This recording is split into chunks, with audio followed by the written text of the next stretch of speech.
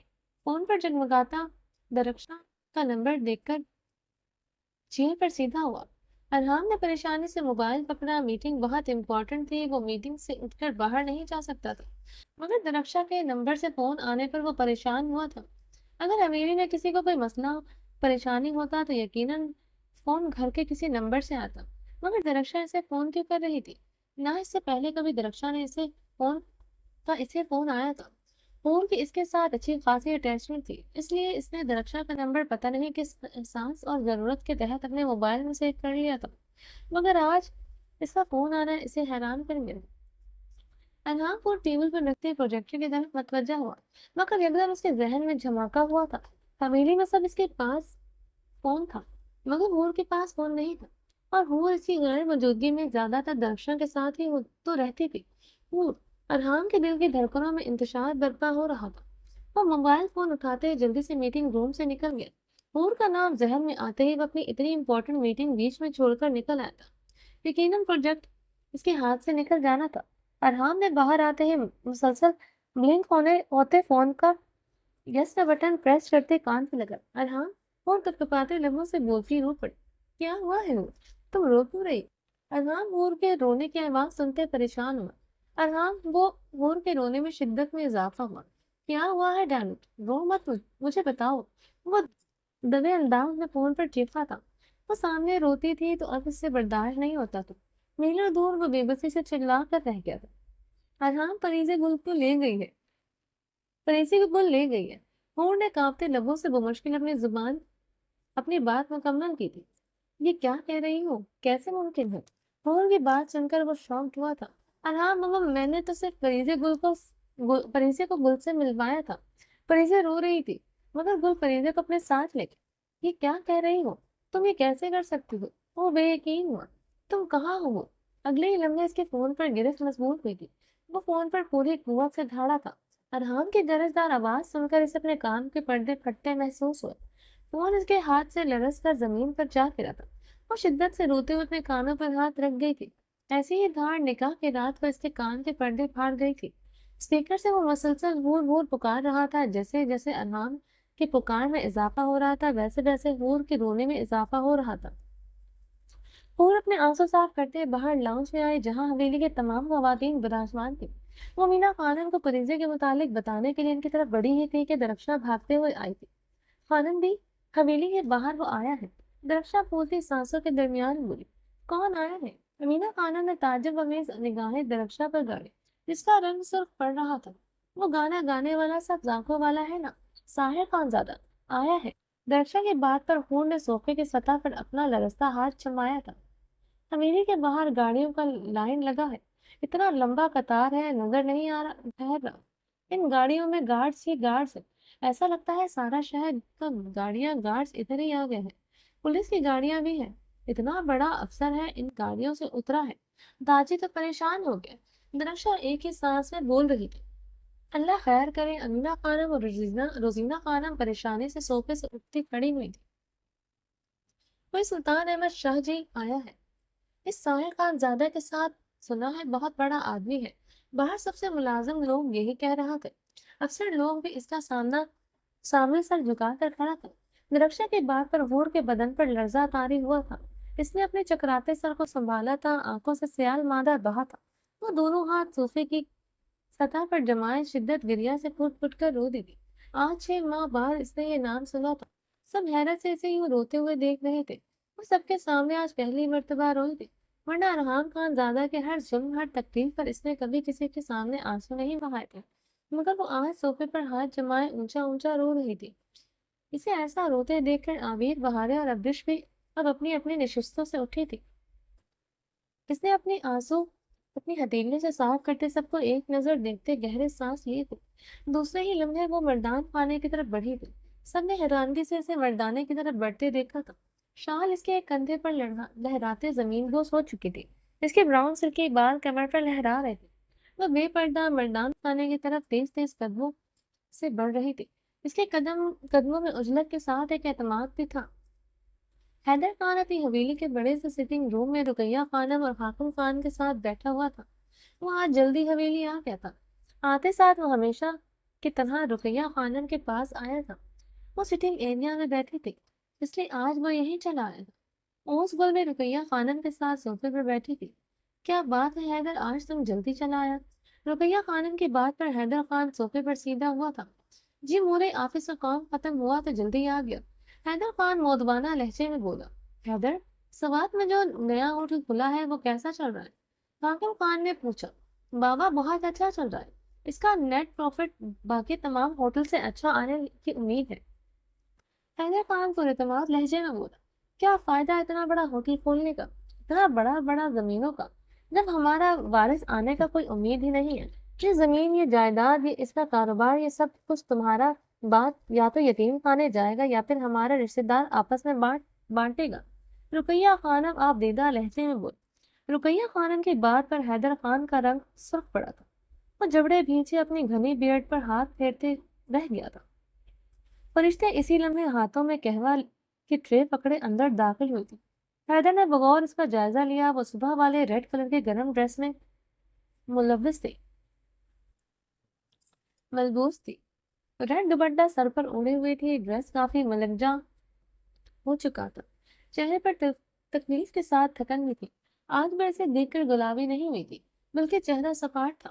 یقیناً وہ رقیہ خانم کی بات سن چکی تھی اور اسے عادت ہو چکی تھی اپنے بانجھ ہونے کے تانے دن رات سننا، اس لیے یہ نئی بات نہیں تھی۔ حیدر خان نے گہرا سانس بھرتے اسے دیکھا تھا۔ وہ آج جلدی آ گیا تو اس کا ملگجا حلیہ دیکھ لیا تھا، ورنہ وہ رات کو مسکراتے ہوئے تیار ہی ملتی۔ حاکم خان کے دوستوں کی ڈیرے پر دعوت تھی۔ بکرے کا گوشت اور بھی دیگر لوازمات ڈیرے پر بھیجنے تھے۔ وہ سارا انتظام فرشتے نے ہی کرنا تھا۔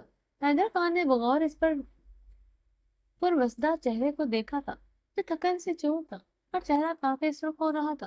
ایسا لگتا تھا جیسے آج گھر میں کوئی بات ہوئی ہے۔ حیدر خان سب کی موجودگی میں خاموش کیے فرشتے کا بغور جائزہ لے رہا تھا۔ حیدر خان کی گہری نظریں فرشتے پر گڑی دیکھ کر رقیہ خانم کے چہرے کے تاثرات سخت ہوئے تھے۔ انہوں نے فرشتے کی معصومیت اور خوبصورت چہرے پر قہر بار نگاہ ڈالی۔ اس کی بھیگی آنکھیں انہیں آگ لگا گئی تھی۔ ابھی تھوڑی دیر پہلے فرشتے سے کھانا جم گیا تھا جس پر انہوں نے کافی سخت سنائی تھی۔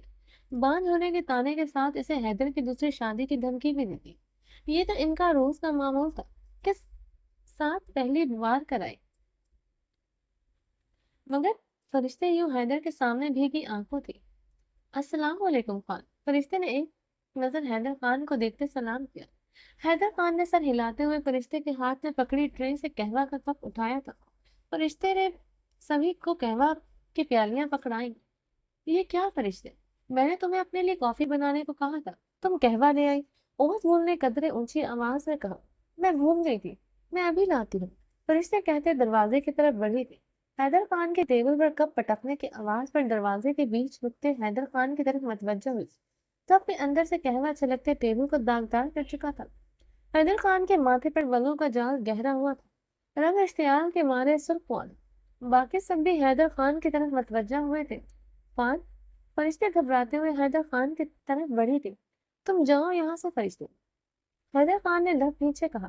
لیکن خان، سنا نہیں تم نے؟ وہ دھاڑتے ہوئے کھڑا ہوا تو رقیہ خانم اور حاکم خان بھی کھڑے ہوئے تھے۔ اوس بول بھی جلدی سے کھڑی ہوئی۔ فرشتے تم اپنی آنکھیں دوپٹے سے رگڑتے وہاں سے چلی گئی۔ کیا ہوا ہے حیدر؟ حاکم خان نے حیدر کے اشتعال زدہ چہرے کو دیکھتے سنجیدگی سے پوچھا۔ اوس بول تمہیں اللہ نے ہاتھ پاؤں دیے ہیں؟ حیدر حاکم خان کا سوال اگنور کیے اوس بول کے مقابل آئے۔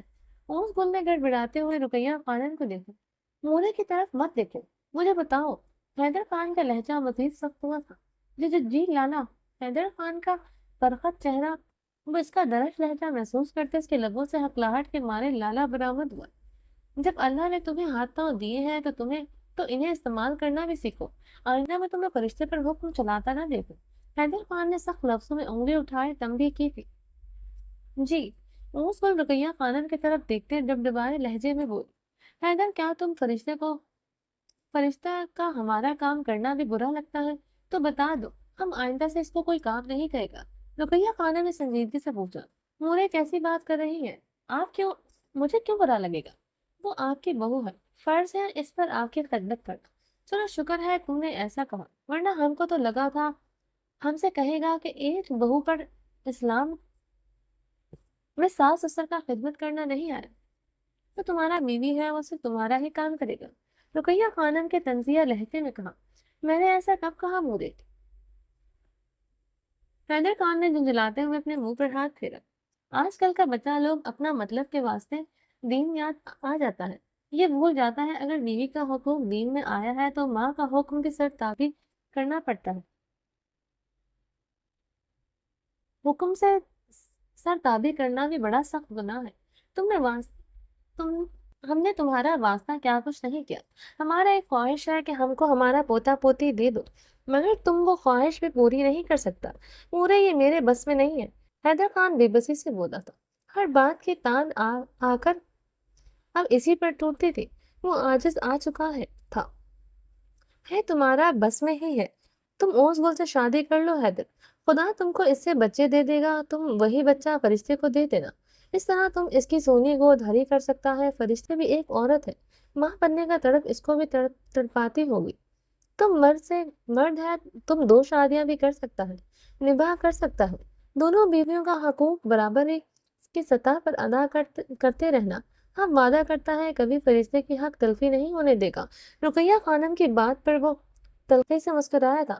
مورے، میری دوسری شادی کروا کے آپ اس کے حق تلفی کر رہی ہیں، میں کیسے اس کا دل دکھاؤں جو میری دوسری شادی کے خوف سے سارا دن ادھر نوکروں کی طرح کام کرتی ہے، آپ کی کڑوی باتیں مسکراتے ہوئے سنتی ہے، یہاں تک کہ اوس بول کے آگے بھی ہاتھ باندھے کھڑی رہتی ہے۔ کبھی وہ ایک شکوہ اپنے لبوں پر نہیں لائی۔ وہ سارا دن جتنی مرضی تھکی ہو کبھی میرا حق ادا کرتے ہوئے ایک شکن ماتھے پر نہیں لاتی۔ میں ایسی عورت کا دل کیسے دکھا دوں؟ اگر اس کی گود ہری کرنے کی بات ہے تو بچہ گود بھی لیا جا سکتا ہے۔ حیدر، حاکم خان نے اسے ناگواری سے ٹوکا تھا۔ حیدر خان، ہمارا خاندان میں ملاوٹ نہیں ہوگا، ہم کسی کا خون کبھی اپنے وارث کی جگہ نہیں دے گا۔ اگر کبھی تم نے ایسا کیا، ہمارا مرا ہوا منہ دیکھنا۔ حاکم خان اپنے لفظوں پر زور دیتے وہاں سے چلا گیا تھا۔ حیدر تم کو اپنا بڑوں کے سامنے شرم و لحاظ تک بھول چکا ہے۔ یہ حق کی باتیں کمرے تک محدود رکھو تو اچھا ہے۔ رقیہ خانم سخت چہرے کے ساتھ بولی، مودے، بچے کی باتیں، اصول سے شادی کی باتیں سب کے سامنے ہو سکتی ہیں، تو میں ایسی باتیں کیوں نہیں کر سکتا؟ میں اپنی عورت کا سب کے سامنے خیال کیوں نہیں کر سکتا؟ اس کو یہ سب کچھ سنتے بھی یہاں سے ڈٹائی سے کھڑی ہے، تھوڑا شرم اسے بھی سکھا دیتی۔ حیدر خان نے اس گل پر قہر بار نگاہ ڈالی جو بنا کسی شرم و لحاظ کے وہیں پر کھڑی تھی۔ حیدر خان کے اس احساس دلانے پر وہ جلدی سے وہاں سے چلی گئی تھی۔ ایک بات یاد رکھنا حیدر، جب سے تمہارا بیوی آیا ہے تم اپنا ماں کے آگے زبان چلانے لگا ہے۔ تم ہمارا وہی بیٹا تھا جس کے لیے اس کا مودے ہی سب کچھ تھا۔ آج تم کو صرف اپنا بانچ عورت یاد ہے۔ ہم جب مر جائے گا تم رہنا اس حویلی میں اپنا بیوی کے ساتھ، تب تم کو ہمارا باتیں یاد آئے گا۔ جب تمہارا پاس کوئی رشتہ نہیں ہوگا تم ترسے گا اپنا وارث کے واسطے، مگر تب بہت دیر ہو جائے گا۔ ہم مرتے ہوئے تمہیں کبھی بھی اپنا دودھ نہیں بخشے گا۔ رقیہ خانم روتے ہوئے وہاں سے چلی گئی تھی۔ حیدر خان نے غصے سے اپنی بال مٹھیوں میں جکڑتے ہوئے ٹیبل پر پڑا کپ اٹھا کر دیوار پر دے مارا تھا۔ مردان خانے میں اس وقت درید خان، اربت خان اور زران خان زادہ صوفہ پر براجمان تھے۔ پولیس افسران صوفے پر بیٹھے تھے، جن میں commissioner D S D P S D I G تھے، D S P S D S P اور ڈی آئی جی تھے۔ سلطان احمد کے پرسنل گارڈز مردانے کے باہر بندوقیں تانے کھڑے تھے، باقی گارڈز حویلی کے گیٹ پر موجود تھے۔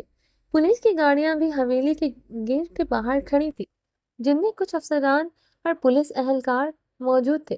ساحر خانزادہ جو بلو جینز پر بلیک شرٹ اور بلیک لیدر کی جیکٹ میں ملبوس تھا، جس کا چہرہ بے انتہا سنجیدہ اور سپاٹ تھا، آنکھیں شدید سرخ تھی جیسے ان میں لہو اترا ہو، وہ دونوں ہاتھوں کی انگلیاں آپس میں پھنسائے اس پر پیشانی ٹکائے سفید چمکتے ماربل کو گھور رہا تھا۔ رات سے ایک ایک پل اس پر بھاری گزرا تھا۔ زرمش کے بتانے پر وہ بنا کسی دیر کے سلطان احمد شاہ کے پاس پہنچا تھا۔ سلطان احمد شاہ کی آدھی رات ایک فون گمانے پر پولیس کے افسران اپنی نفری لے کر تھوڑی ہی دیر میں ان کے پاس تھے۔ وہ لوگ بنا کسی دیر کے اسی لمحے شدید بارش میں ریش ڈرائیونگ کرتے یہاں پہنچے تھے۔ زرمش نے یہی بتایا تھا کہ حور فرشتے بھابھی کی حویلی میں ہے۔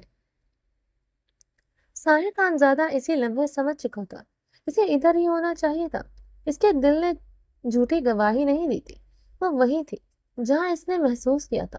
وہ محفوظ ہاتھوں میں صحیح سلامت ہے۔ اس کے آگے وہ کچھ نہیں سوچ رہا تھا۔ اگر وہ کچھ اور سوچتا اس کا دل تھک جاتا۔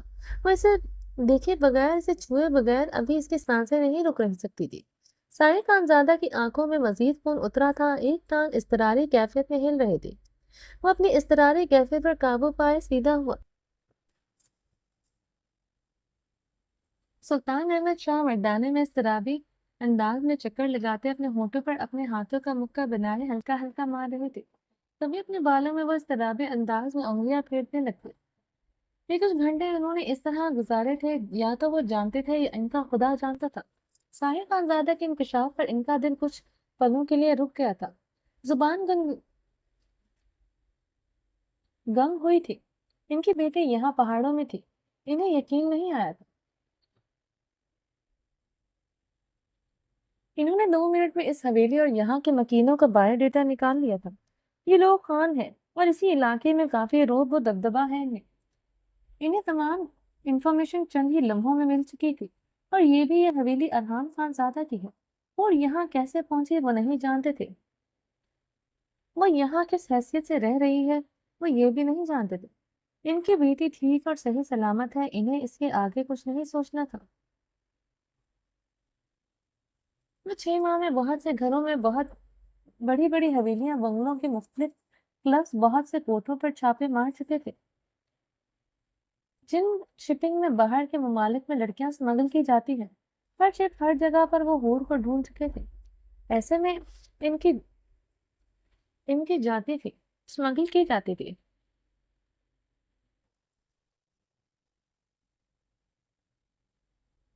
ہر شپ، ہر جگہ میں وہ حور کو ڈھونڈ چکے تھے۔ ایسے میں ان کی کیا حالت ہوتی تھی وہ جانتے تھے۔ ان کی بیٹی یہاں کسی حویلی میں بالکل محفوظ ہے، یہ خبر ان کے لیے آب حیات تھی۔ کوئی رسک نہیں لے سکتے تھے یہ لوگ خان زادہ فیملی سے۔ اگر وہ کسی وجہ سے مکر جاتے، ہور ان کے پاس نہیں ہے، وہ زنان خانے میں چھاپا مارنے کا ارادہ رکھتے تھے۔ ان کے ساتھ لیڈیز پولیس بھی تھی۔ اگر وہ پھر بھی انہیں زنان خانے میں قدم نہ رکھنے دیتے، پھر ان کی بیٹی کو نہ بلواتے، وہ یقیناً اس حویلی کی اینٹ سے اینٹ بجا دیتے۔ ابھی وہ اضطراری انداز میں چکر لگاتے خدا سے دعا کر رہے تھے ان کی بیٹی یہاں موجود ہو۔ سمیع اللہ خان، درید خان، ایبک خان، سلطان احمد شاہ کو سنجیدہ نگاہوں سے گھور رہے تھے۔ وہ لوگ فرشتے کی وجہ سے ساحر خانزادہ کا لحاظ کر رہے تھے۔ سلطان احمد شاہ کا پولیس فورس کے ہمراہ آنا انہیں بہت ناگوار گزرا تھا۔ ساحر خان کا سلطان احمد کے ساتھ کیا تعلق تھا، وہ یہ سمجھنے سے بھی قاصر تھے۔ وہ کچھ ہی لمحوں میں سلطان احمد شاہ کے پاور سے واقف ہو چکے تھے۔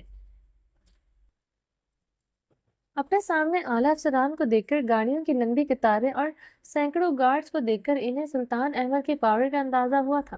سامنے کھڑا بلیک کلر کے سوٹڈ بوٹڈ ہلکے گرے بالوں اور ہلکی گرے آنکھوں والے کی پرسنالٹی بھی کافی شاندار تھی۔ وہ کون تھا، وہ لوگ یہ بھی نہیں جانتے تھے، مگر زران خان زادہ سلطان احمد شاہ کو جانتا تھا، اور یہ بھی کہ ان کی کمپنی کا اربوں کا کانٹریکٹ سلطان احمد شاہ کی کمپنی کے ساتھ تھا، بلکہ ان کا پورا بزنس ہی اس کانٹریکٹ کے سہارے کھڑا تھا۔ سلطان احمد شاہ جیسے اتنے بڑے بااثر انسان کہ یہاں آنے کی وجہ سے وہ سمجھ نہیں پا رہے تھے۔ زران نے پہلو بدلتے اپنے سامنے اعلیٰ افسران کو گھور کر دیکھتے اپنے دوست روحاب ملک کو قہر بار نگاہوں سے گھورا تھا۔ وہ زران خان زادہ کے گھورنے پر اپنی نظریں چرا گیا تھا۔ سلطان احمد شاہ، آپ نے جو بھی بات کرنا ہے یہاں بیٹھ کر کریں، ہمیں آپ کا بات سمجھ نہیں آیا۔ آپ کی کون سی قیمتی چیز ہمارے پاس ہے؟ سمیع اللہ خان کی گرجدار آواز گونجی تھی۔ میری بیٹی ہے اس حویلی میں، اسے بلائیں یہاں۔ سلطان احمد نے سرخ ہوتی آنکھوں سے جواباً سمیع اللہ سے بھی گرجدار آواز میں کہا تھا کہ حویلی کی دیوار لرز اٹھے گی۔ شاہ صاحب ہم سے بات کرتے ہیں۔ روحات ملک زران کی سرخ آنکھوں کو دیکھتے اپنے نشست سے جلدی اٹھا تھا۔ سلطان شاہ کے ہاتھ کے اشارے سے وہ لب بھیچے وہ واپس صوفے پر بیٹھا تھا۔ تمام اعلیٰ افسران پہلو بدل گئے تھے۔ سامنے زران خان زادہ اس علاقے کا سردار اور اس علاقے کے بااثر لوگ بیٹھے تھے جن کی حویلی میں موجود تھے، اور سامنے کھڑا انسان اس ملک کے بااثر لوگوں میں ایک تھا۔ وہ لوگ بھی پریشان تھے۔ سلطان احمد شاہ نے موقع ہی نہیں تھا۔ اوپر تک اس نے فون گئے تھے جس کی وجہ سے وہ لوگ ان کے ساتھ تھے۔ زران نے کی تنزیہ مسکراہٹ پر روحات ملک اپنے گھنے بالوں میں انگلیاں پھیرتا رہ گیا۔ میری بیٹی ہور سلطان احمد شاہ کی حویلی میں موجود ہے، مجھے اپنی بیٹی چاہیے۔ سلطان احمد شاہ اونچی آواز میں غرایا تھا۔ ایک ایک پل اس کے لیے سوہان دور تھا۔ سلطان احمد اب صرف مرنے والا ہو گیا تھا۔ البتہ درید خان، سمیع اللہ خان اور زران خان ایک دوسرے کو حیرانگی سے دیکھا۔ اس سے پہلے سمیع اللہ خان کچھ کہتے ہور مردانے میں داخل ہوئے تھے۔ اسے یوں بے پردہ مردانے میں داخل ہوتے دیکھ کر درید، اربد، زران خان جا سمیع اللہ خان اپنی اپنی نشستوں سے کھڑے ہوئے تھے۔ سب کے چہرے پر شدید قسم کی سرخی چھائی تھی۔ زران نے اپنی مٹھیاں بھیجتے رخ پلٹا تھا۔ اس نے کبھی ہور پر ایک نظر نہیں ڈالی، اپنی نگاہیں اٹھا کر اسے دیکھا نہیں تھا۔ آج وہ بے پردہ اتنے مردوں کے درمیان تھی۔ زران نے گہرے سانس لیتے اپنی آنکھیں میچتے اپنے اشتعال پر قابو پایا تھا۔ اسے بے پردہ بغیر کسی چادر دوپٹے کے دیکھ کر اس کا خون رگوں میں بھڑکا تھا۔ اگر آج ارحان خان زادہ ادھر موجود ہوتا، یقیناً ہور کو جان سے مار ڈالتا۔ تم یہاں کیا کر رہا ہے؟ درید خان کی دھاڑ مردانے میں گونجی تو زنان خانے میں موجود عورتیں کانپ کر رہ گئی۔ وہ سب مردان خانے اور زنان خانے کے بیچ مرکہ بڑے سے لکڑی کے دروازے کے پاس پتھر بری کھڑی تھی۔ وہ بے پردگی میں مردانے میں اتنے مردوں کے درمیان چلی آئی۔ وہ سب شوق میں تھے۔ وہ بلو کلر کی بہت فٹنگ اور سٹائلش سے پیروں تک آتے پٹھانی شیشوں والے فراک میں ملبوس تھی۔ بلو کلر کے پیور پٹھانی فراک میں اس کی رنائیاں پوری آب و تاب سے چمک رہی تھی۔ اس کے جسمانی قد و قامت کو تو اس کے فراک میں بڑی سی پاؤں تک چادر نے چھپایا ہوا تھا، مگر اب وہ بغیر کسی چادر کے، بغیر کسی دوپٹے کے شعلہ جوالہ بنی مردان خانے میں داخل ہوئی تھی۔ اوپر سے اس کے لمبے کھلے بالوں نے اس کے دمکتے روپ کو دو آتشہ بنایا ہوا تھا۔ سب عورتیں دل ہی دل میں شکر ادا کر رہی تھی کہ ارحان خانزادہ ادھر نہیں ہے، ورنہ وہ ہور کو مردانے میں ایسے شاید دیکھ کر آگ نہیں لگا دیتا۔